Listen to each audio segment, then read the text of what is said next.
England penalties on the front page of the Irish Times. It certainly felt like everybody I know was watching both this and Love Island last night at the same time. So I don't know if they were dual screening or if there was a lot of flicking going on. But like the World Cup semi-final felt like it was a World Cup semi-final. There was no, oh, it's a women's World Cup semi-final, and only people who are interested in women's football are watching it. It was like a proper, everybody's watching it. So that's England captain Steph Houghton says her penalty saved. Terrible penalty. It wasn't a great penalty. There was I tweeted out the Jonathan Pearce commentary, and somebody got back to me with the live minute-by-minute commentary from one of the British websites, and was like, "Oh, a well-struck penalty that if you just sent the keeper the wrong way, it would have been a goal." It's like, yeah, it would. Yeah, it would. If the keeper had dived the wrong way from the ball, it definitely would have been a goal. I mean, probably actually, it was so badly struck, she might have saved it with her trailing leg. Larry unfazed by expectations as he bids to repeat history, and then a beautiful picture of people surfing on the beach in Lahinch.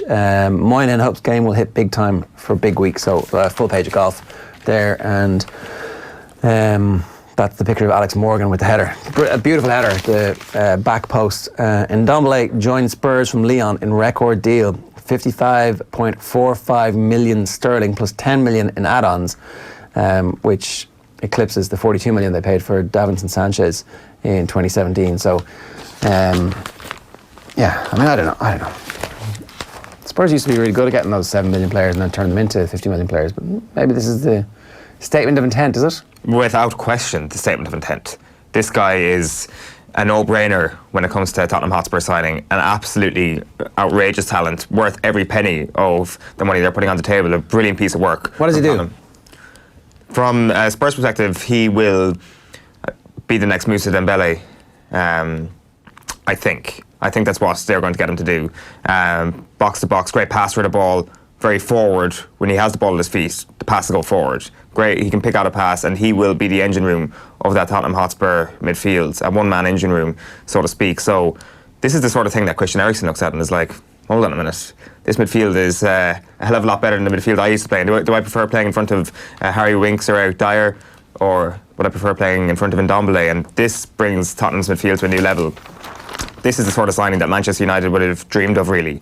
And it's a brilliant piece of work. And 2 signings yesterday from Tottenham Hotspur after, what was it, 521 days without a signing? Yeah.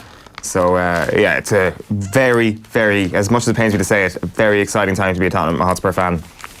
The Irish Independent goes with Dubs funding figures, not the full story. In his horn, you've got Mayo sweating on O'Shea fitness, and McGinley talking about the Irish Open bigger than McIlroy. We'll finish with the Dublin funding story, just to go through all of these, because they're all 3 good stories. McGinley's quotes on Rory McIlroy, saying a guy like that, who outside of Tiger is probably the most charismatic in the world, he's from Ireland and he decides not to play this year. Of course it's a body blow for the Irish Open, but I think we've recovered from that strongly, and the fact we've sellout crowds is a validation of that the Irish Open will always be bigger than any one player. Rory will be the first person to agree with that. So McGinley saying that the Irish Open's bigger than McIlroy. The other story here, Mayo sweat on O'Shea fitness. This is a potential huge blow. This is a potential season-ending injury for Mayo. If Aidan O'Shea doesn't play this weekend, you make Galway favourites. If Aidan O'Shea does play this weekend, I think you make Mayo slight favourites. So he is a slight doubt for Saturday's do-or-die clash in Limerick. The Connacht Telegraph reporting that the inform O'Shea's right foot is in a cast following the win against Armagh at the weekend. This is not good news for Mayo. They need him fit for the weekend. The thing is, though, do you take that risk? Do you take a semi-fit Aidan O'Shea? Because a semi-fit Aidan O'Shea should definitely start if it was an All-Ireland final for me. But the fact of the matter is then they would be playing 2 consecutive weeks after that. I don't know. We'll finish up on from the Irish Independent. Dubs funding figure is not the full story, insists Horan. These are some interesting quotes. John Horan talking at the launch of the Inter-County series, or the All-Ireland series yesterday in Scottstown, and he was saying people are operating off global figures because Dublin's money goes from Croke Park, whereas most of the other counties in Leinster get their money from the province by going from Croke Park to the province. He says, I think there needs to be a greater analysis of it. It's very easy to take a global figure and says it's 1 point whatever going to Dublin and whatever going to the rest. But if you actually did an analysis, how many, where is the penetration in the schools, which is a lot of the coaching money in Dublin is going into, and that goes into camogie and ladies football as well. So that's where it is. So he talks about the different codes and the different areas of the GEA that the money goes into in Dublin. Now, he continues to say that more analysis needs to be done. If it was studied, clearly making the insinuation that this hasn't been properly studied at this point, I remember having a meeting, this is the most interesting point for me. I remember having a meeting with GAA officials Seamus Kenny and Shane Flanagan. And Shane Flanagan's comment between the three of us was that per head of population, there is actually more coaching money going into Meath than Dublin. That's what he said at that meeting. Now, I don't have the actual figures, so I'm not going to stand over it, but I intend to get someone to just have a look at it and analyse it. Now, if analysis was done of where the money is going, is not a good look for the president of an organisation.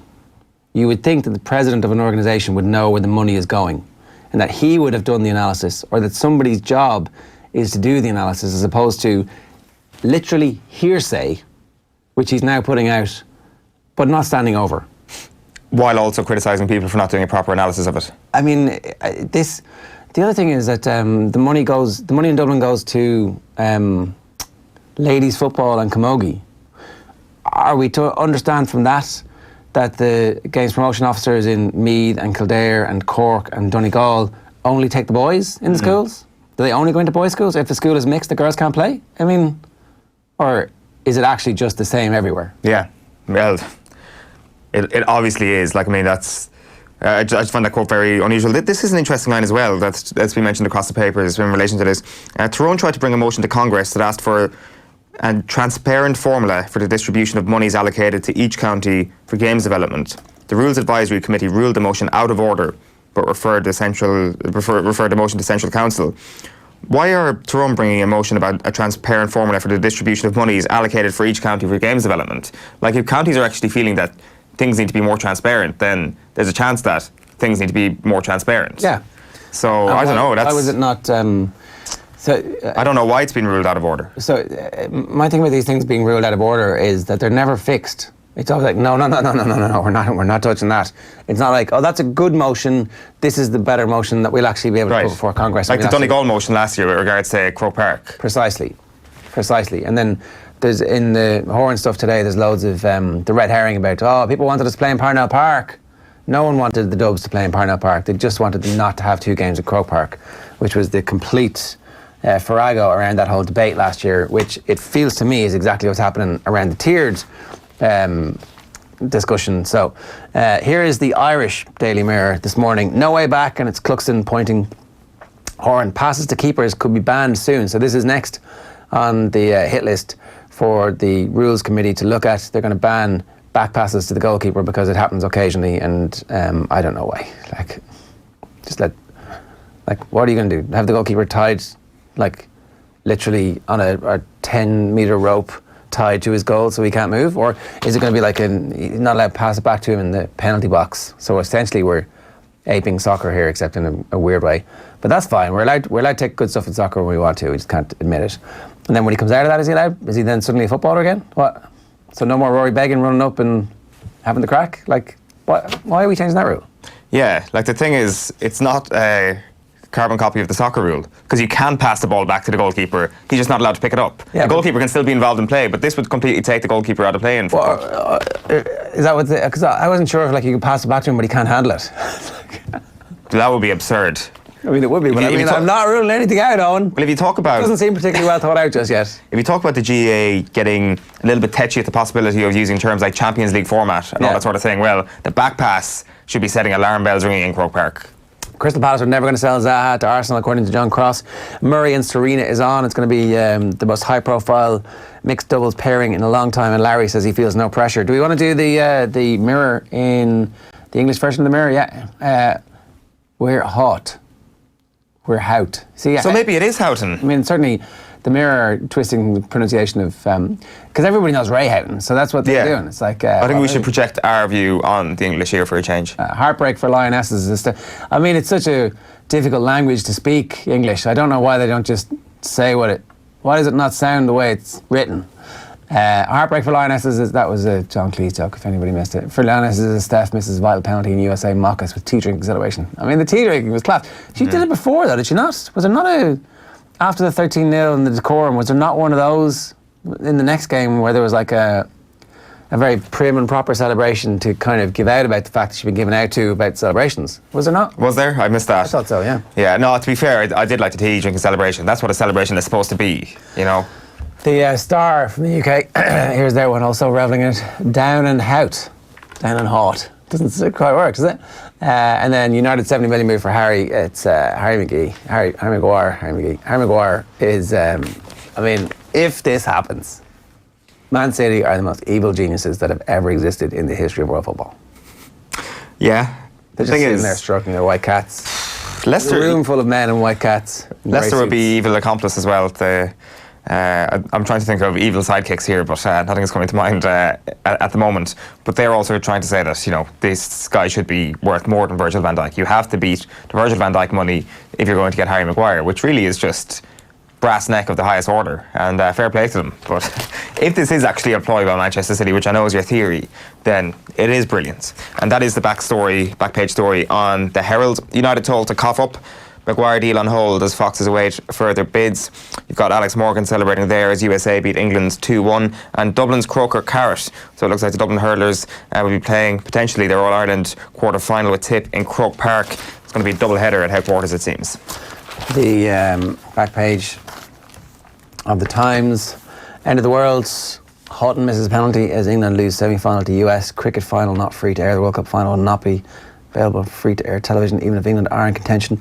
And Murray to play with Serena there, the stories there. And they've got Phil Neville and Houghton on the front. Phil Neville, did he come out with credit from the whole thing? Are you now a newly minted Phil Neville fan? Kind of. I definitely think his reputation has been enhanced by all of this, for sure. And given the way he was viewed, and didn't help himself obviously at the very start of his gig, it's been a huge change in terms of how people view Phil Neville. I think it also helps that the views changed of this team, and I presume that people waking up in England this morning have kind of a renewed expectation in this team.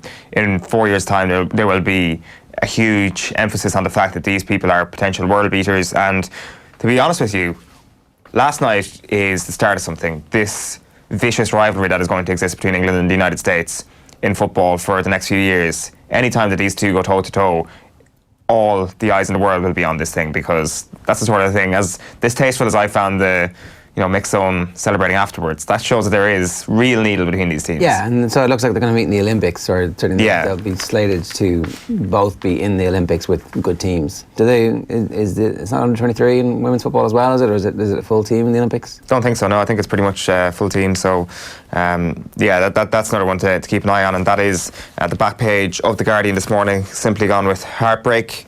Houghton misses penalty and VAR erases white equaliser as Lionesses again miss out on final. The Examiner this morning, front page, is a picture of Shane Lowry, flower power, relaxed Lowry, happy to carry home hopes at Lahinch. And then World Cup drama, USA advances, missed penalty costs England. No backdoor, knockout format is perfect for under-20 hurling, says Cork boss Ring. And then fickle Tip fans need to show more faith, is John Fogarty's column today. Kieran Shannon's back page column, which we'll talk to him about, is an electric championship is emerging beyond the pale. So this is the whole point, that outside of the dubs, the football championship has been really good. High scoring matches, Armagh are great, and that's before we even get to some of the good teams who are left to be properly put to the pin of their collar.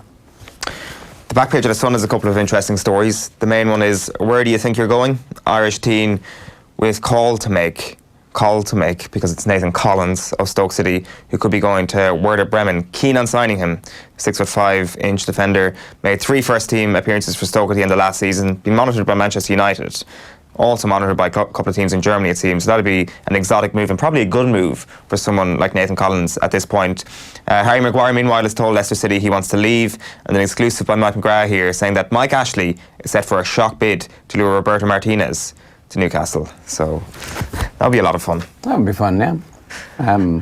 We'll talk about some of that stuff on Deal or No Deal, including the Werder Bremen story. Just to get into Aidan O'Shea a little bit more, if he's not fit, if there's even any doubts about his fitness, say he takes the field but there's still kind of some residual pain, is the adrenaline enough to get you through that 70 minutes and he'll still be at his normal level, or is that actually it? Because there's any hint of an injury to him, plus the injuries that they're already suffered and suffering. If he goes down, it's for me, their 3 best midfielders out of the picture in terms of their 3 best footballers in that position in the park. So, quite frankly, I think they are screwed if they lose Aidan O'Shea. This is the thin line that Mayo are walking at the moment, where yesterday I was thinking that Mayo could conceivably make an All-Ireland final again this year. All the games on the path are winnable. But this just kind of blows it completely to pieces for me. He's been the anchor of this team for the last few months, all of 2019, playing his best football, and he has the added importance of the context of the other injuries. But so there's obviously some injury there now. Right. Even if he plays, is it too much? Does that swing you back? Does that make you suddenly think, can we get an edit to the power rankings before whatever time they're coming up at? No, because as far as I'm concerned, this is something that they will take a risk on if he is 70% fit. I think you have to, ultimately, as I say, you will risk his presence in the Kerry game the following week if he plays this week, gets further injured, and Mayo end up winning. But the end of that is the key point. If Mayo end up winning, it's still Galway. I still favour Mayo to win at the weekend, but it is still Galway. It's an outstanding team they're coming up against.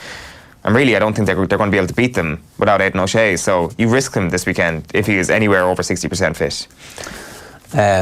Jeepers Keepers is the headline on the back page of the Irish Daily Star. GA may ban back passes to netminders in massive football shake-up. It would be a huge change. Spurs net and Ndombele. So near yet so far. What about the VAR decision? Correct. It is, but it was it was pretty close. Pretty close, so what? Yeah. It was the penalty was pretty close to going the other way. If she'd kicked the ball in the opposite direction, if she'd been 1 foot more onside, she would have been onside. There is no sort of levels of being onside or offside. Well, there actually are, right? Any part of your body is further than the last defender, you're offside. Yeah. Shouldn't that change?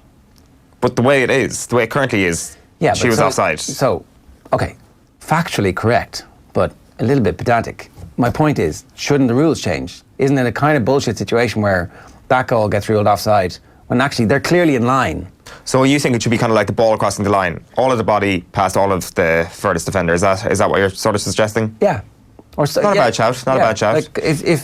If they can be as specific as the front of her toe, which it was last night, they could be specific to some daylight. A shaft of laser can go between these two players offside. Otherwise, what's the point of offside? Is it to stop people from goal hanging, right?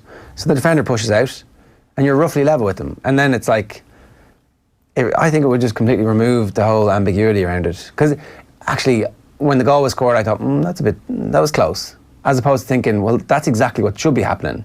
You should be able to score those goals and go, yeah, we were level. Because they were level, but a little bit of risk more forward. So she has a head start. She has a head start in the defender because a little bit of hers more forward. You would take a medal off Usain Bolt if his starting blocks were a couple of inches ahead of his rivals. She's running straight, and the defender. But she also has a head start because she is literally closer to the goal than the defender. So I think that's why the rule exists the way it does. No part of your body can be ahead of the defender because you've got an advantage in terms of getting to the ball first. I see the merit in your arguments. It would favour the attacker and it would make things a bit more of an exciting game. You'd have more goals straight away. And to be honest with you, the behaviour would change and people would defend different. We should do that. United told it's 100 million euros for Harry, so we'll see what happens there. Back page of the Irish Daily Mail is back pass ban. GA is eyeing up measure to tackle overly safe play. And World of Pain, penalty miss sends England crashing out a night of more VAR drama. And the Daily Telegraph goes with simply agonising. Missed penalty, goal ruled out by millimetres, and red card in Lioness's World Cup dream. And the back page of the Daily Telegraph is Daniel Schofield writing about NBA's mad £2.3 billion free agency day is the real deal. And to be honest with you, this is better than any sort of transfer deadline day we've ever had in football, talking about the basically $3 billion in contract money exchanging hands on Sunday. Kevin Durant going to the Brooklyn Nets and Kyrie Irving joining him as well, part of the big deals. We'll chat about that in a little while. Obviously Durant out for the year, so everybody's like, Brooklyn, amazing, you own New York. Kind of. Next year maybe. Well, they own New York, but into the fact that the New York Knicks are absolutely chronic. Because the Knicks were supposed to be getting those two and somebody else. And Zion Williamson, and then they lost the lottery, which Knicks fans went apeshit about, even though there's nothing they can do. Was AD going there as well? there was talk about, but that was all part of the trade with Zion. If they'd got a draft pick of Zion, or even in the top 2, where did they come, 3rd or 4th? They would have been able to use that as leverage for Anthony Davis. So Knicks fans, they've got nothing now. They've been left with absolutely nothing, and the Brooklyn Nets are the new sheriff in town. Yeah, well, they live in New York. It's not that bad. Or maybe they don't. Maybe they're all like Man United fans living in Essex. Anyway, so apparently Joe Malloy has parred the first. He's playing with Ryan Fox, Grant Fox's son, and Mark O'Shea. And who's telling us this, Tommy? Joe himself is telling us this. Tommy's getting blow by blow accounts. I mean, are we going to get news when he has a double bogey and a triple and has to pick up? All right, okay.